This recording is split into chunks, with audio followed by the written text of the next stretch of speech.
All right, so I'll talk about idealism because it's what most of you expect me to talk about, I guess.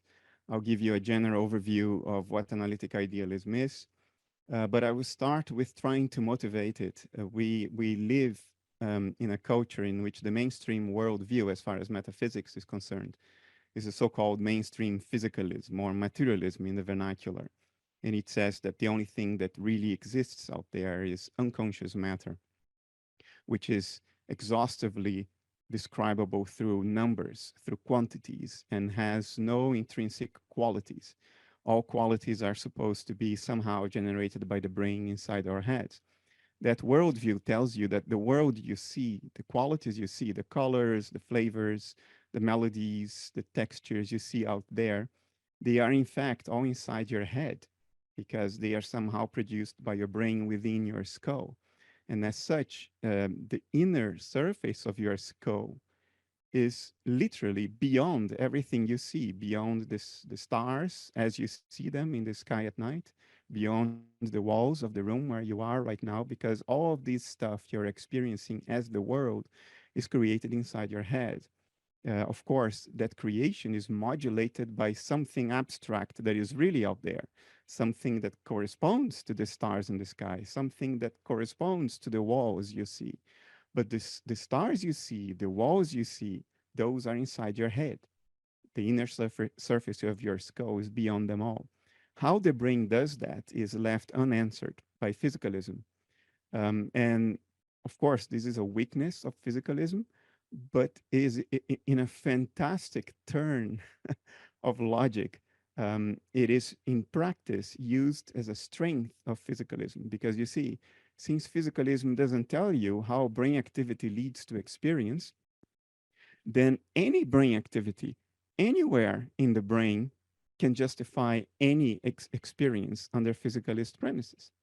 That lack of definition of how it works makes physicalism almost unfalsifiable as far as accounting for experience.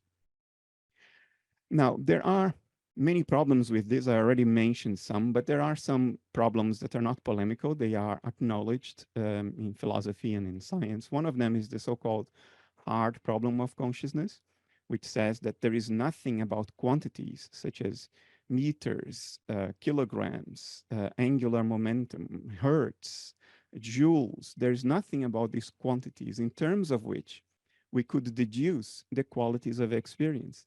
So you can measure everything you want about your brain, the position and momentum of every subatomic particle that forms your brain, and you would not be able to deduce in principle from that what it feels like to taste a strawberry, what it feels like to be hungry, what it feels like to fall in love. So there is this deduction abyss in between the things materialism acknowledges to exist, which is quantities, and nature's given, which is the qualities of our experience. There are other problems. In foundations of physics, we know now there's extremely compelling evidence, has won the Nobel Prize in 2022, in fact, that physical properties that can be quantified, such as momentum, charge, spin, these properties cannot be said to exist before you measure them. I can elaborate on this afterwards, but I would just briefly make the statement here at this point. Um, to avoid the conclusion that all physical properties are a product of measurement, you have to entertain one of two fantastic theoretical fantasies for which we have absolutely zero empirical evidence. One of them is the many worlds interpretation of Hugh Everett, and the other one is superdeterminism, which tells you that measurements only seem to contradict materialism because it's impossible for us to make the measurements that would reveal materialism to be true. That is superdeterminism for you. So if we just accept what experiments are telling us, if all physical properties are a result of measurement, then what you measure is not physical because what you measure had to be there before you measured it. That's straightforward logic. Also in neuroscience of consciousness, the expected linear correlation between metabolism or brain activity in the neural correlates of consciousness and the intensity and richness of experience, that expected correlation it can be broken under several circumstances. It's broken under psychedelics. It's broken under um, breath work. It's broken under cardiac arrest. There is a number of circumstances in which you can get less neurocorrelates of consciousness, less activity in the neurocorrelates of consciousness, and in the entire brain for that matter, and richer and more intense experience. So all of these are problems of our current worldview. The problem is that historically we never abandon a worldview just because it has been shown to be untenable. We only replace worldviews. We cannot tolerate a vacuum of worldviews. We cannot just say, well, materialism is wrong, but I don't know what is right. So let's live in suspension right now. History shows that we are incapable of doing that. So to replace materialism with the next most plausible thing, which almost certainly is not the ultimate truth, because we are monkeys. Monkeys are not in the business of ultimate truths, but monkeys can correct prior mistakes of themselves and get their act together a little bit more. This getting our act together may be idealism, some form of objective idealism, which is a philosophy that has existed for at least 3,500 years amongst humanity. Its probable origins are somewhere in the Indus Valley. Today's Pakistan, India, maybe part of Iran. And in the West, it has been around explicitly for at least 200 or 300 years. Bishop Berkeley articulated a subjective form of idealism, which I think is wrong, and it's not what I'm going to talk about today. But Schopenhauer already in 1818 articulated an objective form of idealism very similar to what I'm going to share with you today. So what is this analytic idealism, which is one formulation of objective idealism? It is the following. It starts by acknowledging that there is an external world.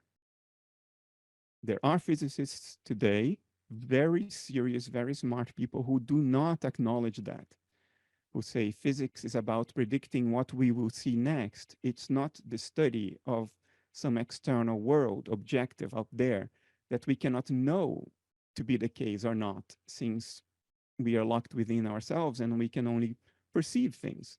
So physics is about what we see next and not what the objective world really looks like. So they stay away even from that. I am more old-fashioned. I find it very difficult to not acknowledge that there is an objective world out there that does not depend on our fantasies, our affirmations, our wishes, our preferences, our tastes. It is what it is, and it would still be there if we are not around. Analytic idealism acknowledges that there is an objective world with states that do not depend on us, do not depend on our presence, do not depend on our actions. However, analytic idealism will go ahead and say, but the states that constitute the external world are themselves experiential, mental, qualitative, just like the states that constitute us. Our inner life, which is all we ever have, is constituted of experiential states, the colors you see, the thoughts you experience, the bellyache, the disappointment. These are all mental states. The idea is that the world is made of mental states too, not your mental states or my mental states. There are mental states out there. They would still exist even if our mental states were not around, but they are mental. And what separates us from the mental states of the world is a dissociative boundary, dissociation being a well-known phenomenon in psychiatry. It's a process by means of which what is effectively one field of subjectivity seems to partition itself or to fragment itself into seemingly distinct centers of awareness, centers of consciousness. In extreme forms, it's considered pathological. It used to be called multiple personality disorder. If I say that, you all know now what dissociation is. Now it's called dissociative identity disorder. It's a reality. It's a common reality. You can ask any psychiatrist with a practice, and they'll tell you they regularly get patients with higher or lesser forms of dissociative disorder. We dissociate when we forget something that we know we know. We become separated from a part of our minds where the memory is. We dissociate. This is not pathological. We dissociate when we fall asleep and dream. During your dream, you think that you are your dream avatar, not the rest of the dream, the people, the buildings, the cars, the trees, the animals, the stuff going around you. You think you're not that, but you are. It's your mind doing all that. And so during a sleep state, your mind dissociates. Now, under analytic idealism, life is what a dissociative process in this one field of subjectivity that constitutes nature looks like. That's what biology is. Biology is the external appearance, the image of dissociation, of a dissociative process, a self-enforced dissociative process. That's what biology is. And that's why I cannot have direct access to your thoughts. Between you and me, there are two dissociative boundaries, your own and mine. And that's why I don't know what's going on in the galaxy of Andromeda right now, or even in Japan. It's because I am dissociated from the mental states that constitute Japan, or the galaxy of Andromeda. What we call matter, or physicality under analytic idealism, is what mental states on the other side of our dissociative boundary look like when we observe them. Think of it as the dashboard of an airplane. The airplane is dissociated from the sky by its skin, its aluminum skin. But an airplane has sensors to make measurements of the states of the sky outside the external sky, like humidity, temperature, wind direction, speed, and so forth. Those measurements are then presented to the pilot in the form of dial indications on a dashboard. Now, pretend the airplane has no windows. By the way, this is the future of aviation. Airplanes will not have windows because glass is fragile and it's not good for super transonic travel. But even in normal airplanes, if it's dark and there is a storm outside, pilots have to fly by instruments. You have to be qualified in that to be able to fly a commercial airplane. You have to be able to fly without your windshield, without seeing what's out there. So in that case, the dashboard provides the indications you have about the external state. The dashboard is accurate. It conveys accurate information about what's happening outside. If you ignore the dashboard, you will crash the plane and die. You have to take the dashboard seriously. But the dashboard is not the sky outside. It's a representation thereof. We are like pilots of that airplane. We are piloting an airplane without windows since our birth. And what we have is a dashboard, the contents of perception, the stuff you see, hear, touch, smell, taste, your tongue, your eardrums, your retinas. These are sensors, like the sensors of the airplane. They convey accurate information about the world to you, and they present this information in a particular way, which aims at maximizing the chance that you will promptly react to environmental challenges and opportunities and cap your internal entropy. There's a lot of technical stuff behind it, but the information is accurate. The mistake we make is that we take perception or matter, the stuff we touch, see, taste, smell, physicality, the contents of perception, which are indications on a dashboard. We take it to be the world, and that's why we think the world is physical and not mental, even though the dashboard indications are themselves mental because we experience the contents of perception. So under analytic idealism, there is a real world out there that does not depend on us, but we never get to see it directly. There is a dashboard in between. That dashboard is the physical world. You have your own physical world. I have mine. Our dashboards are separate, but they are both modulated by the same set of mental states that actually constitute the external world. Therefore, your dashboard indications are consistent with mine. And upon that confirmation that we all seem to be experiencing the same world, which we are, it's just mental, not the physical stuff on the dashboard. We think that the world is physical because we never got a chance to look out the window. We don't have a window. All we have is the dashboard. So we think the world is physical. The world is the dashboard. That's the mistake. And if you realize that, all problems stop. You no longer have the hard problem of consciousness, because the hard problem of consciousness is about starting from non-mental states and deducing mental states. The problem is the non-mental states are invented. They are a theoretical abstraction. They have no meaning, because the physical descriptions of the world have meaning insofar as they describe something qualitative, the stuff we see, the contents of our perception. If we say that our descriptions precede everything, including perception, it becomes meaningless. That's the hard problem of consciousness right there. That problem disappears if you understand the real world to be mental. The measurement problem in physics disappears. Of course, physical properties only arise upon measurement, because physical properties are dashboard indications. Dashboards indicate nothing unless the sensors make a measurement. If the airplane sensors don't measure anything, the dashboard shows nothing. The needles don't move. That's why there is no physical world until we make a measurement. But the thing measured is there. It's just mental, not physical. This is an issue only if you think that physical states are the only real states that can exist. So if experiment tells you physical states arise from measurement, now you're discombobulated. What is it that you measured? Well, you don't have that problem here. There are real mental states out there. They aren't physical, and physicality does emerge from measurement. And regarding the neuroscientific problem of why sometimes experience doesn't correlate neatly with brain activity, it's very easily explainable. Under analytic idealism, brain activity is not what causes inner experience. It is what inner experience looks like when observed on a dashboard.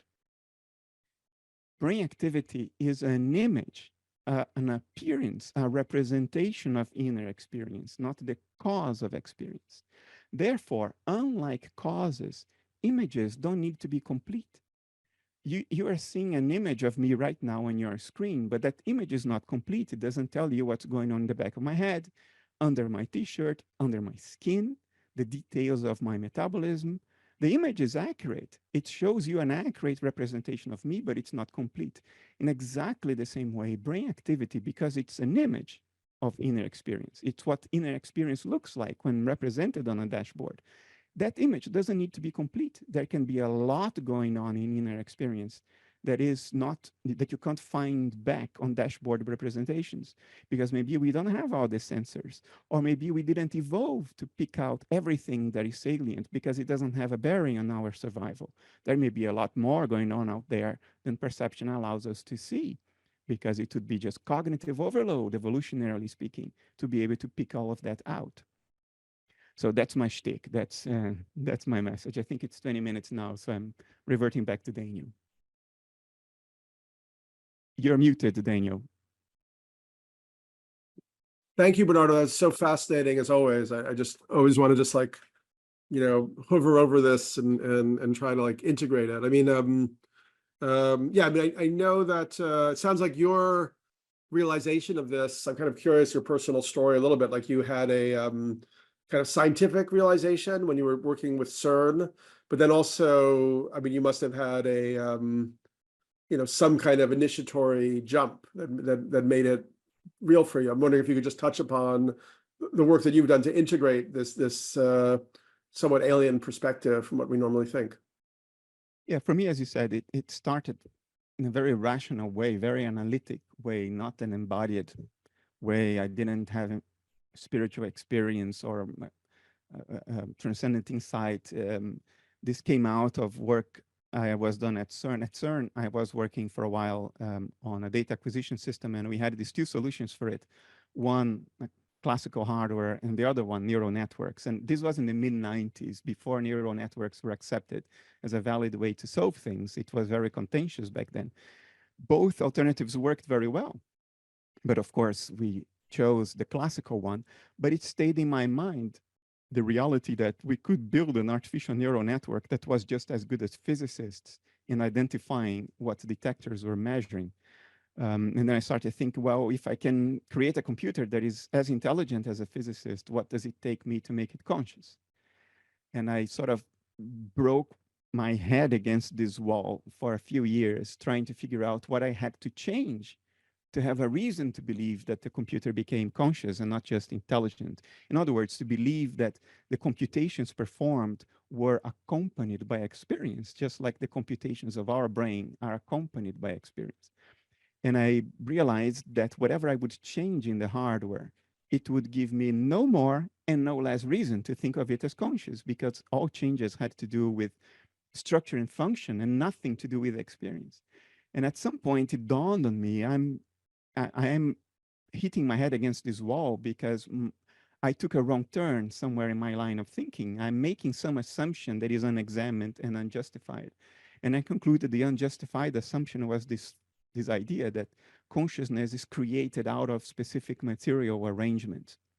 I could tell you a lot more about this, but that was the seminal realization that eventually brought me to rejecting physicalism as completely untenable, even internally inconsistent, and forced me to devise a new worldview for myself because I couldn't live in a vacuum. It was only later, many years later, that these analytic conclusions started really sinking in from here, started sinking into the body. I didn't expect it to happen. I have a friend, Rupert Spira, who predicted it years ago. We were having dinner, drinking wine in an Italian restaurant. And I told him, yeah, no, everything I know, it's analytic. I don't really know this stuff. It's all intermediated by concepts and symbols, because I was sort of a bit jealous of the peace of mind that Rupert he sort of radiated. He does that in real life too, not only during seminars. And then he looked at me and said, it will happen. It is impossible for you to know this conceptually and for that knowledge not to sort of start trickling down and sinking into the body. It will happen. And I had a very bad opinion of myself back then. I still have, it's better now. I'm much more loving towards myself now. But I thought, this will never happen to me. I'm too hard-headed. I'm like a pig, you know. I'm always in my head, very hard-headed. It will never happen to me. But it did. One day I woke up and I looked back and I thought, oh gosh, he was right. Rupert was right. It did sink in. So it happened very slowly. I never had sort of a sudden spiritual insight or anything. Yeah, a couple of things. That's fascinating. Did you also do like a meditation practice, or was it more like a just contemplation and reflection?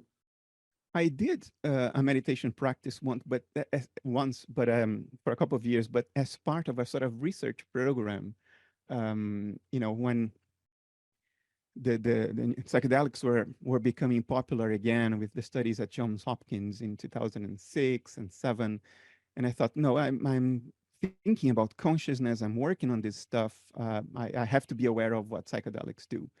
So as part of that research program that I did with psychedelics and binaural rhythms and mind machines and meditation and breath work, I did that as a part of a 2-year-long research program. In that context, I did it, and I did have extraordinary experiences, but I don't have a meditation practice right now. My meditation is living life. Life is the teacher. I wanted to get into, I really enjoyed your book, More Than Allegory. I think that's the title where you talk about how this analytic idealist perspective suggests that everything we experience in the sort of consensus reality on some level is a bit like an object in a dream. And as in a dream, we can use analysis, Jungian or Freudian, like we can bring different forms of analysis to bear and understand that these are symbols that are laden with meaning. And of course, this is exactly the way indigenous animist cultures understand their reality.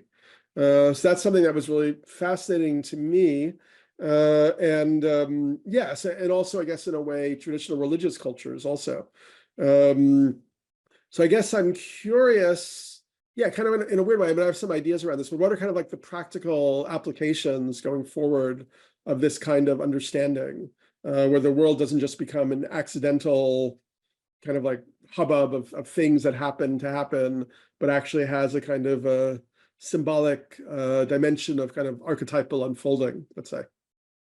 Yeah, under analytic idealism, everything is one field of subjectivity, one mind, one consciousness, if you will.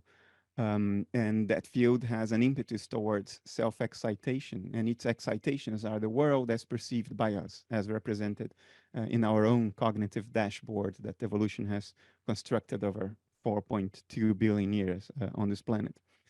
If that is the case, then the contents of your perception, the things you see, the world, the events, the dynamics you see around you, they are not the ultimate reality. They are representations of an ultimate reality. They are symbols. They point to something that underlies them, just like the indications of a dashboard are not the thing in itself, but they point to something that underlies them. The indication of airspeed on the dashboard is not the airspeed. It's a representation of airflow outside. Same for humidity and all the other sensors. So the world you see are like dial indications. They are symbols of something that is behind the world from you. And in that sense, the world acquire quite literally meaning, semantic content. It points to something behind itself, something that underlies it. And if you really sort of live this perspective, if it sinks into the whole of your being and you live in a way that is informed by this understanding, then the world becomes a book to be read. Everything has meaning.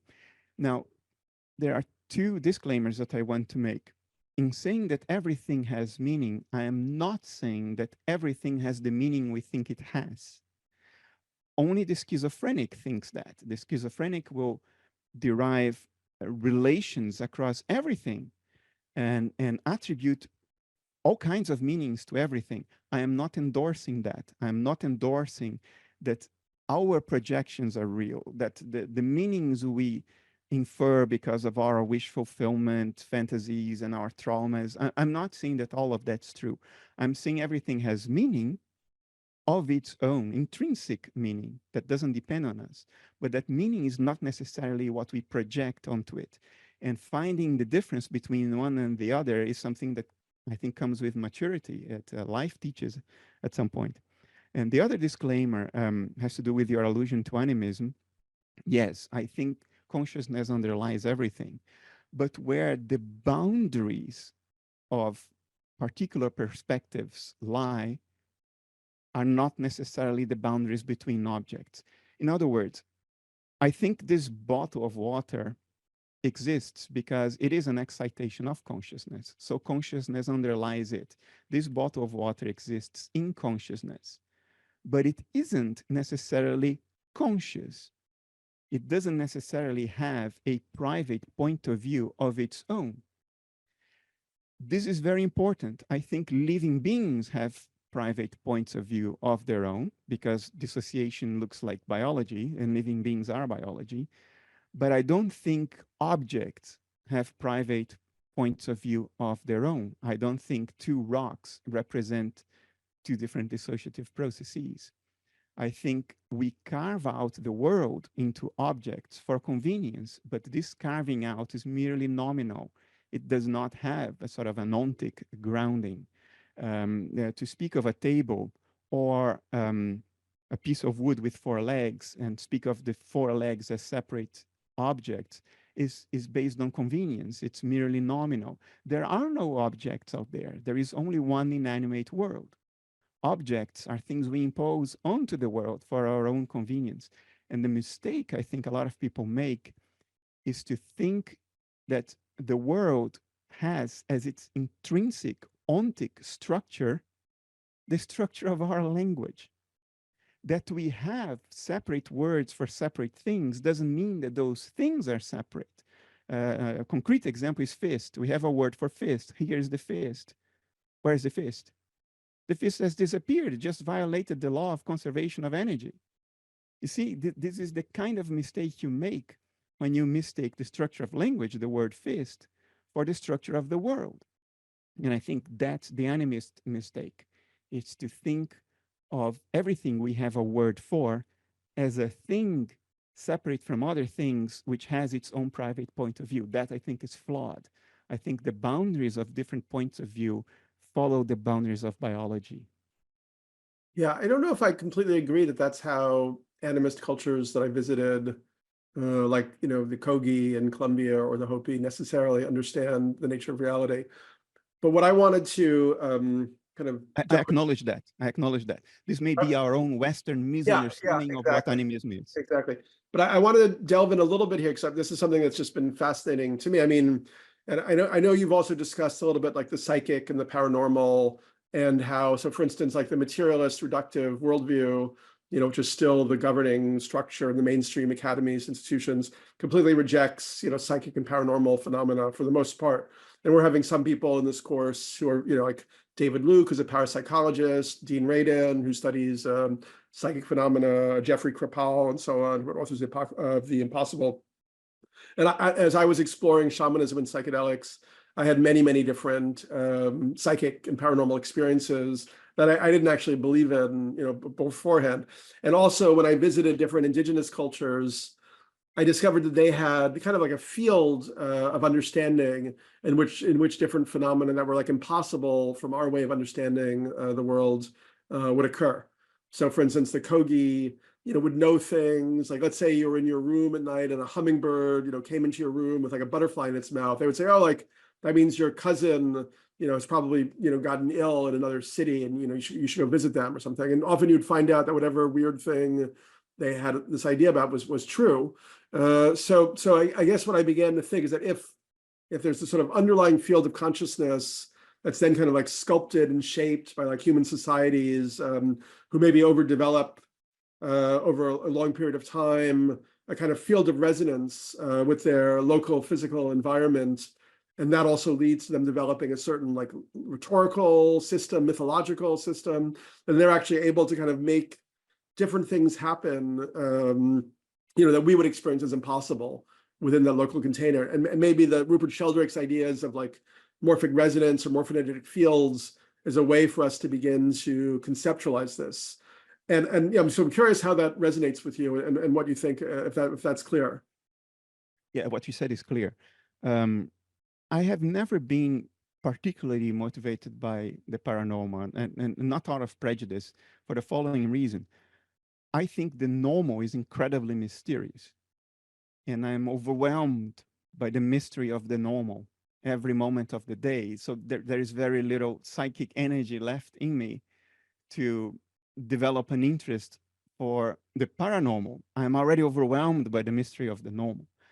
Um, that said, there are two things at least that go under the label of paranormal that I think only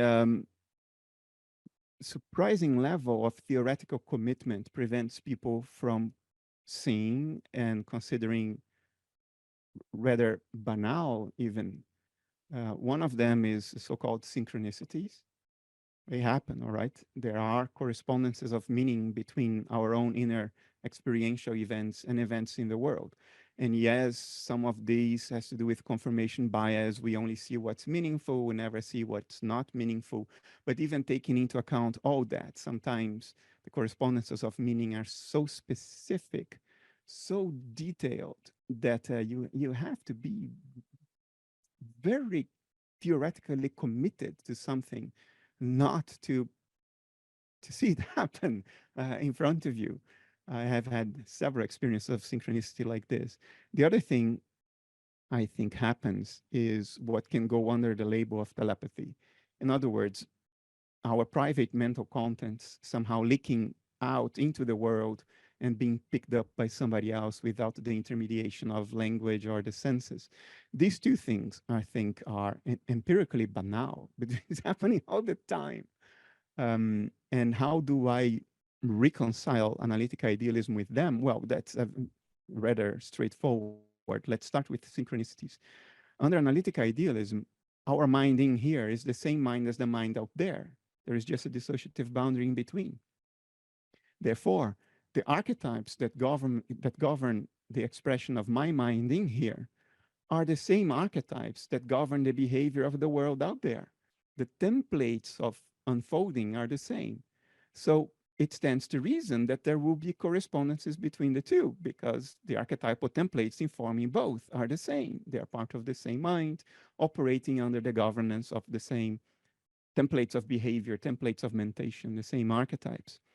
So synchronicity is trivial. There is nothing extraordinary about it. You may expect them to happen. Again, this is not giving license to the schizophrenic idea that everything is a synchronicity that has the meaning I project onto it. I'm not saying that. I'm saying there are synchronicities that have meaning, but not necessarily the schizophrenic meanings we compulsively may project onto them. The other thing, telepathy, um, under analytic idealism, it's all one mind. So how come I can't read your thoughts and you read mine? Well, it's because there are two dissociative boundaries between us. It's dissociation that ensures the, the private aspect of inner experience. So dissociation is a process in nature that sort of insulates different centers of experience. But no process in nature is perfect. When it stops raining, the ground doesn't dry immediately or completely. When something's burning, not everything that is combustible is actually burned. Combustion is not a perfect process. No process in nature is perfect. When it rains, it doesn't rain every water molecule that is up in the air. No process in nature is complete and perfect. Why would dissociation be? Dissociation has an obvious evolutionary advantage. You have to think of yourself as an agent separate from the environment. Otherwise, you're not going to ensure that you take the correct actions to survive. If you think you're the whole environment, you're not committed to your own survival. Why would you care? Oh, the body died. Oh, so what? So evolutionarily, there's a clear reason why we should be dissociated. Only dissociated processes would remain until now. Everything else would be extinct. But that dissociation will not be perfect. It's extraordinarily implausible that it would be perfect. Every now and then it will leak. Every now and then the dissociative boundary will be porous, that it will allow for some direct commerce of mental states that others can then pick up. So telepathy in that sense is also completely understandable under analytic idealism. And I would call both of these things, synchronicity and telepathy, not even as paranormal. Paranormal is a word that concedes too much to our current culture. It's just normal. It's natural. Very good. Yeah, I guess for me, I have everybody has their own kind of lines of inquiry, but I'm very interested in the psychic and paranormal. I mean, Dean Radin, for instance, have you done anything with him, by the way? Have you had conversations with him? Not really. We had some exchanges, but not to the point of a proper conversation. No. So one of his ideas is that psychic energy, or psi, PSI, they sometimes call it, is something that at the moment feels like a very weak indicator. But he says it could be something like electricity, right? Like when we first discovered electricity, we knew there was this powerful force and people had been shocked by lightning or whatever. We didn't know that we could store it or transmit it or use it to run engines or whatever. So it took generations of experiment to make that happen. And similarly, people have these extraordinary psi experiences, supernormal experiences. And is there a way that that energy of psi could somehow be shepherded? Could that almost be like a future source of power for accomplishing things that we don't even quite understand yet? My own experiences suggest that something like that might be the case. But yeah, I'm just leaving that in your field as something that might be more interesting to explore in the future. I was also, as I said, this morning I watched this Donald Hoffman. I mean, he seems very much your ally in terms of his thinking. But he was also talking about how there's a sense that what we call consciousness can't actually probably be ever fully defined because, for instance, he used the model of a computer that's asked to build a model of a computer in itself to define itself fully, and then is unable to then define itself because then it has the computer plus model and this kind of infinite regression. Do you think there's some truth to that there's an ultimate level in which consciousness cannot be defined or explained because everything that we're experiencing or exploring is within this field of consciousness in a way? Yeah, before I answer it directly, I just wanted to share something I noticed in the cultural debate, and I don't think is healthy.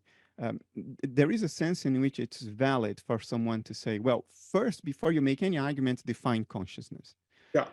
But there is also a fallacy that comes with it, which is the notion that we can define it any way we want.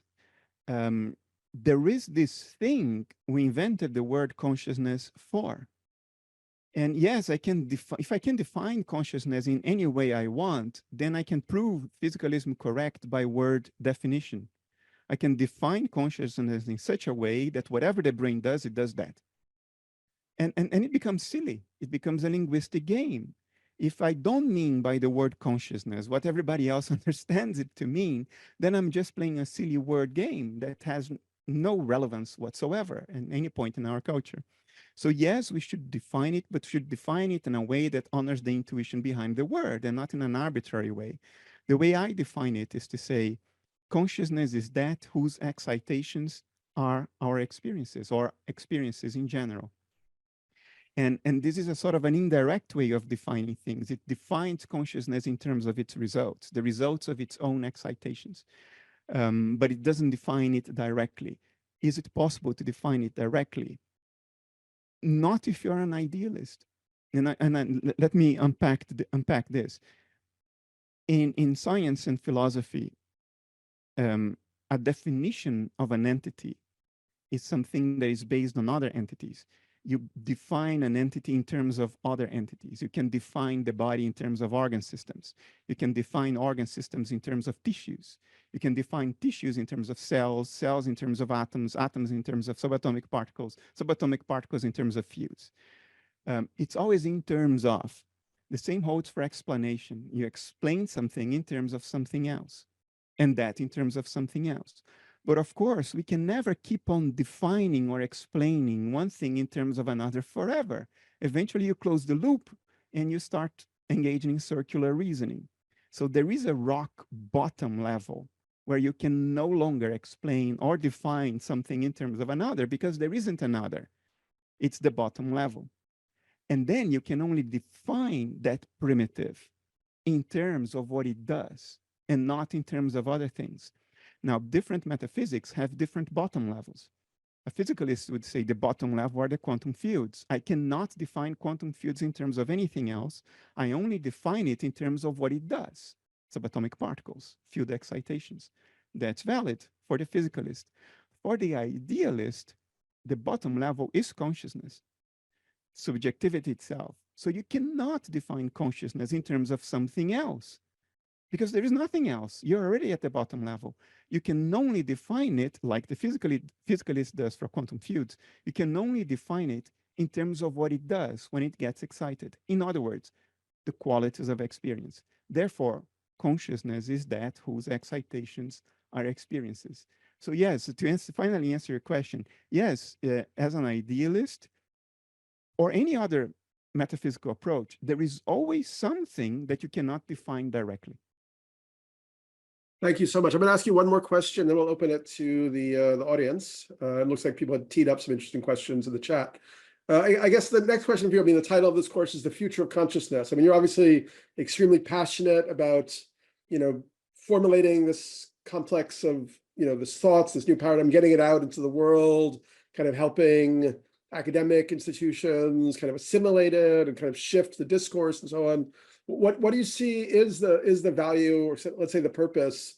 How do you think that this is meaningful for the future? How would let's say there was a general kind of shift to this sort of analytic idealist perspective, or at least an opening to it? How would that change the dynamics of global society, or what could it do? For the future. Yeah. Well, first of all, our relationship with death changes entirely.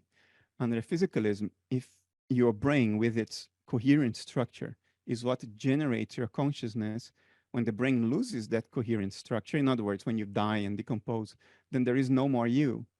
Under analytic idealism, the brain is what a particular, namely dissociative state of consciousness looks like.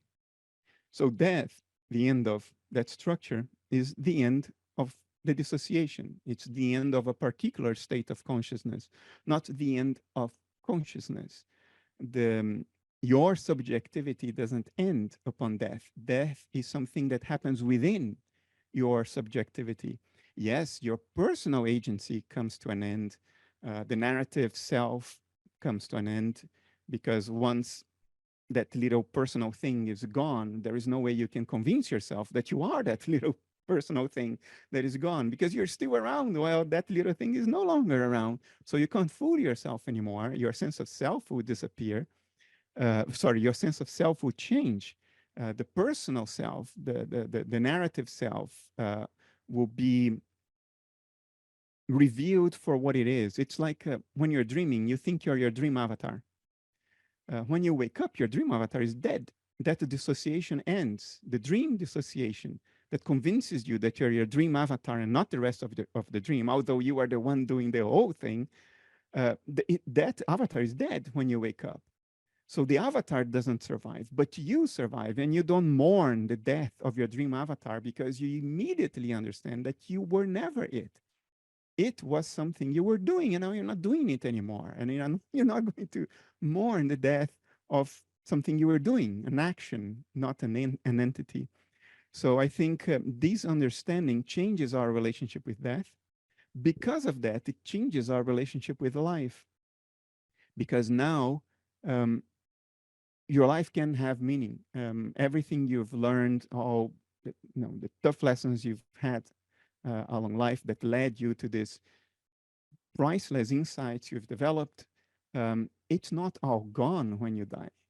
On the contrary, if life is a dissociative process containing all these hard-earned insights, the product of tremendous suffering through life, death, the end of that dissociation, is the end of the dissociative boundary. And in other words, it's the release of what you succeeded in acquiring, your insights. It's the release of that to the rest of nature. It's a kind of harvest, if you will. So life is now meaningful. You don't go through all this crap, the entire shit show for nothing. Nature is learning something through you that doesn't just disappear when you die. Now your life is a form of sacrifice to nature. It's a contribution to the eyes of nature through your lived experience. Nature figures something out about itself through our journeys. It also changes health. Healthcare changes. Right now, healthcare is based on the metaphor that we are like a mechanism, like cars that needs to be fixed. And therefore, there are only two recognized avenues for healthcare. One is chemicals, a drug you take, and the other one is surgery, a direct mechanical intervention. We are leaving out another one that is crucial, and it was the whole of medicine until around mid-19th century. The whole of human medicine was that. That's how much we are leaving on the table now, which is psychological intervention. Under analytic idealism, the body is not a mechanism outside mind. It's what a particular state of mind, a dissociative state, looks like. So everything in your body is the appearance of mental states. And yes, the mental states corresponding to your liver are dissociated from your ego for very good evolutionary reasons. If you had to explicitly think about liver function in order to do it, you would do nothing else. It's better there to be a dissociation. So the liver takes care of itself and you take care of finding food or running away from the tiger. But everything is the image of mental states in the body. And talk therapy can reach across those dissociative boundaries. We know that because there is such a thing called placebo, which is an empirical reality, but we sort of try not to think about it because we can't make sense of it. Under analytic idealism, it's the most natural thing in the world. Your body is what mental states look like. So, of course, your beliefs, which are mental states within you, can causally interfere with the other mental states that constitute what you actually are, this dissociative process, and have a causal effect on them. That's the placebo effect. Mental states, beliefs, impacting other mental states, which appear to us as the liver, the kidneys, your intestines, whatever, the body as a whole. We are leaving that on the table. Medicine until around middle of the 19th century was all about the placebo effect.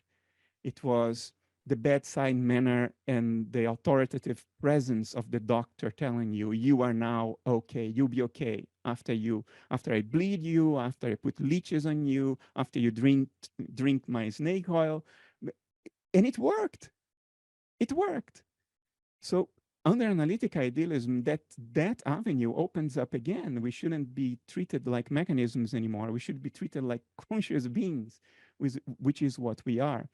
And then a form of benign deception becomes a crucial tool in the tool set of a doctor. A deliberate exploitation of the placebo effect informed by a metaphysics that explains it in a very rational and natural way. I think we need that. In my country, in the Netherlands, although medicine here, if I compare to what I see when I go to the US, medicine here is still very much okay. It's not commercialized at all. But there is this idea, a strange, distorted form of ethics that the doctor is only ethic if he is realistic towards you. And realistic is a key word that means pessimistic. That's what it actually means. Yeah. And if the doctor isn't pessimistic towards you, neutral and pessimistic, that's what is allowed. Not optimistic, not encouraging. If the doctor is optimistic and encouraging towards you, you can sue him if it turns out that you can't be cured. That's the distorted, insane state of our medicine today. Anyway, I could go on and talk I about how guess this. what you said, I loved it, but you raised a few things that is before I pass it along. One is, where did they go? I was thinking about Joe Dispenza. I don't know what you think of his Joe Dispenza. You Are the Placebo. He's a chiropractor, but he's Dr. Joe Dispenza. He's become a major influencer and teacher. And many of my friends love him and take his courses, and it's all about the power of the mind to kind of transform the body and kind of affirmations and so on. But when I read his books, I actually found them a little bit disingenuous. So for instance, he would be like, I'm really surprised if you haven't heard of him. I'm very surprised. I heard the name, but I can't connect it. So in the books, he'll be like, Judy came to my course and she had stage 4 cancer, and she did my meditations every day, and suddenly she had spontaneous remission, and now she's good. But then I was like, okay, that's true, but thousands of people are coming to your courses. I'm sure there's many, and I think I've even heard of some who had stage 4 cancer, but didn't have remission and passed away. It feels a little bit disingenuous. I'm a little what you were describing about kind of like the deceptive, as something maybe positive for physicians. It rang a bell of alarm for me when I thought about people like him. Yeah, it's great that you're confronting me this way, so I can express myself better. I don't mean that doctors should go and tell a stage 4 cancer patient and say, we can cure you, everything is going to be okay, we know what we are doing, we will cure you. That's not what I am advocating for. What I'm advocating for is, don't tell the patient that statistically the patient has 99.999% chance of dying and that there is nothing you can do about it. Stay open and say, look, there are people who have come out of this. And it's true. It's not a lie. Yeah. There are people who have had spontaneous remission. So we are going to try to do something that increases your chances of going through spontaneous remission. And what will turn out? Well, we will see. It's nature at the end of the day. So instead of the essentially negative approach, mechanistic approach that we have today, doctors, GPs in the Netherlands today, they don't even touch you anymore. Yeah. They hear your story and they order exams. So the tool that the doctor from the 19th century had, which is, even if it doesn't really work, but the doctor touches you, listens to your heart and taps on your belly. It's like the shaman. It's some smoke and mirrors there, but it's benign smoke and mirrors. Doing that creates a relationship between the doctor and the patient, through which the authority of the doctor can be picked up by the patient and lead to positive results. That's what doctors exploited for centuries before the middle of the 19th century. Yeah, I mean, I want to turn over to Mark, but I guess there's a concept of limbic system resonance, right? That sometimes, like with talk therapy, it's not really the talking that's helping necessarily somebody who's dysregulated. It's not just being in the presence of somebody who's got a more regulated limbic system. Bernardo, have you ever read Amit Goswami's book, Physics of the Soul? No. Might be interesting to you, because he was a physicist. He wrote a manual on quantum mechanics. And so he kind of like tried to extrapolate from what he had discovered through quantum mechanics into sort of envisioning how there could be things like, subtle bodies or reincarnation. So his idea is that kind of while we're alive, we have these, repeating, reinforcing patterns of like thinking, action, and willing, and so on, feeling, and these somehow maintain kind of connected as, quantum aggregates, non-locally. So after we pass away, there's still this sort of momentum of these quantum aggregates that, in a way, look to, continue their journey. I mean, and maybe seek to reincarnate, but based on, whatever those karmic patterns, which are sort of inscribed in this way. There's that book, Ian Stevenson wrote that book where biology and reincarnation intersect. And he found that there were like children all around the world who had spontaneous recall of their past lives. And then often it was like their past lives were people who had died very suddenly.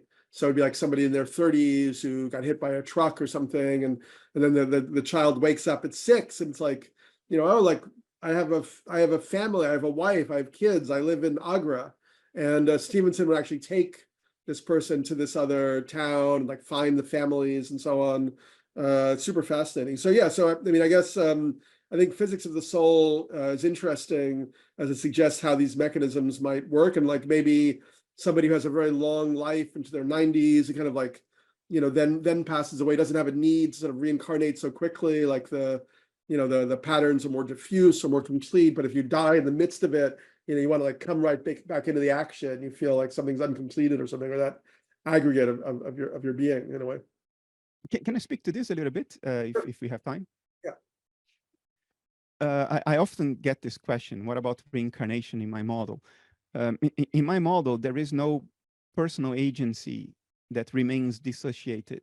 There may be one, but I don't see enough empirical reason to entertain that hypothesis. I think death is the end of the dissociation, since nothing is left behind of metabolism for us to speak of some surviving level of individuation, of personal individual agency. However, since the early days of depth psychology with Jung and Freud, they talked about complexes. And complexes are psychic or experiential contents that are mutually evocative at an emotional level, and therefore tend to remain associated with one another. Think of it like the memory of cotton candy, the taste of cotton candy, that memory is associated with maybe the memory of a parent that passed away, or the memory of a little festival in your community.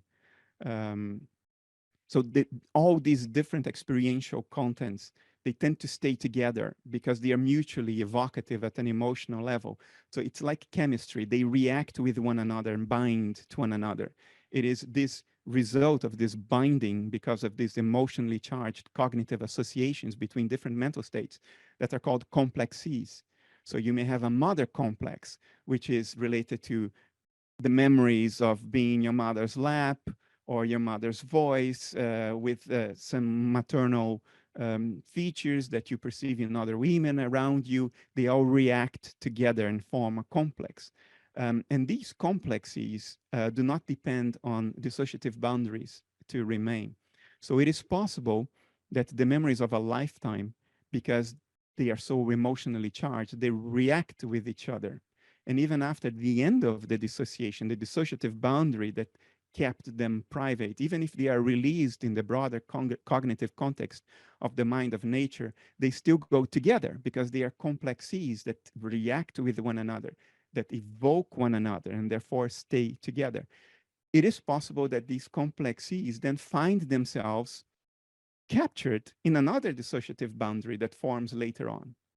Yeah. And that may account for what we call reincarnation. I think these highly reactive complexes will remain, their structure will remain even after the end of the dissociation. And they may be picked out by other dissociative processes that form later. Awesome. Thank you so much, Bernardo. That was fantastic. Always really exciting.